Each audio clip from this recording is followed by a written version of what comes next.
Hello and welcome to my channel. This is another in my Christmas card 2019 card series, and I wanted to share it with you.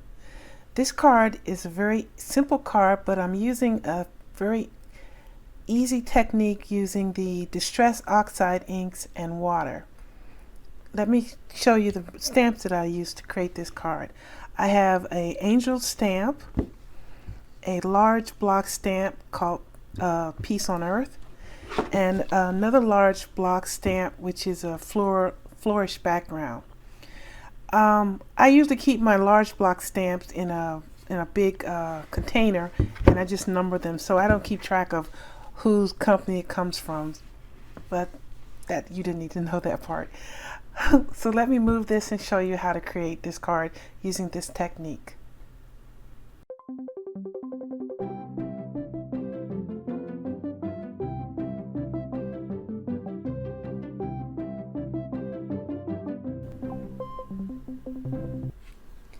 I'm going to start off with the ink blending, and I have Bristol Smooth watercolor paper here, and I'm going to use my Tailored Expressions blender brushes for this. So I'm going to start out with the Twisted Citron and give a very light center to the center here of the cardstock to make it look like it's a little sunset. So don't need too much, just a little bit. And now I'm going to switch to the cracked pistachio and blend out around the Twisted Citron. And because I have to start on the paper because this is in the center, I want to be sure that I start very lightly with the pressure so that I don't get a splotchy start. And then after I get it going, I can add a little bit more pressure. Okay. Now I don't need to speed this part up because it goes so fast. Well, I hope you think it's going fast anyway. So now I'm switching to the broken china.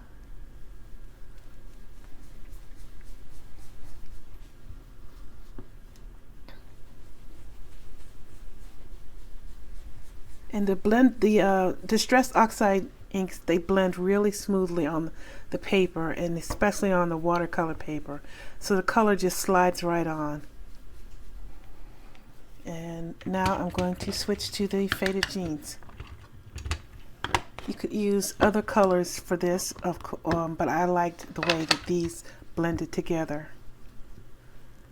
And I'm using my waffle flower Distress, my waffle flower blending mat, because I want to be able to have the color just slide right over easily, and this is making it really get on there really nicely. And you can pick up the color from the mat, and you can save a little bit of color there, so you can see, just pick it right up and put it right on the mat.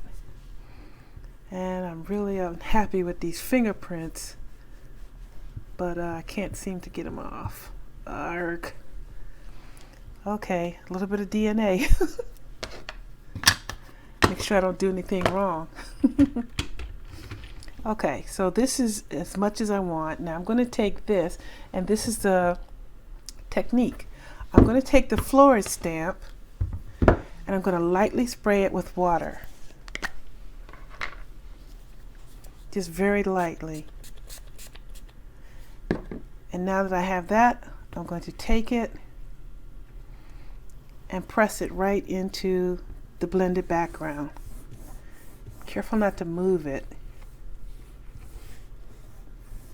And what this does is the Distress Oxide reacts with the water, and the image from the stamp transfers to the background. Hold it up a bit so you can see it, I hope. So you can see the flourish.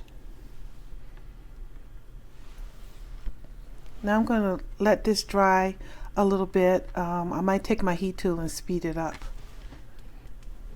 But I'll be right back after it dries.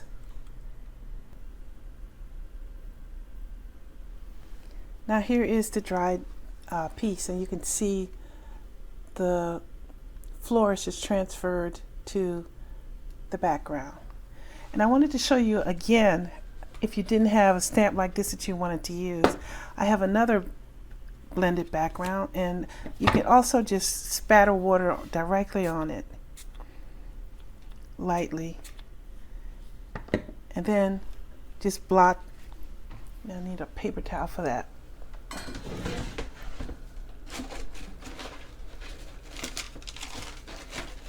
Okay, and just blot it right off, and you can see it just does a similar thing, and it just adds a little bit of reaction to the water. So you didn't need to have another stamp to do that. Okay, now the rest is just putting everything together one step at a time. So move that out the way and put the card together for you.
Two things I wanted to mention. I used half of my Stamp-O-Majig when I did the inside part with the angel, because I knew that this particular stamp has a problem when it transfers the ink right in this area of the design.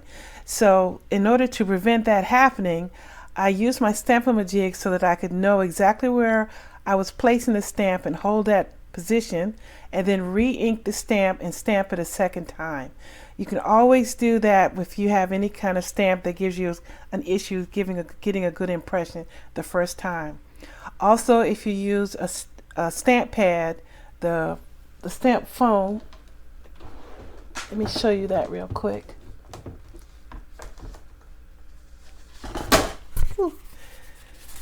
You can also get a better pressing of the the stamp, but I didn't use it in this case because I knew that no matter what I did, this stamp was going to mess up. So that is being familiar with what your materials do and where their weaknesses are. And also I glued down the ribbon before I put the front on the front of the card, and that was a little silly on my part, but it's just a matter of paying attention to what you're doing as you're doing it.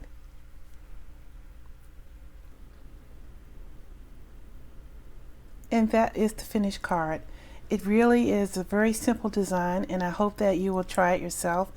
The Distress Oxide inks work identical in reacting to water the way the regular Distress inks work, so you can get the same effect from either one, but the Distress Oxides gives a more pronounced effect because of the makeup of the ink itself. I'd like to thank you for watching this video and all the other videos on my channel. Please hit subscribe and join my channel if you haven't already done so. I'd also like to thank my brother David for the music that he has provided for my channel, and I hope that you are enjoying it. Take care, everyone, and have a great day.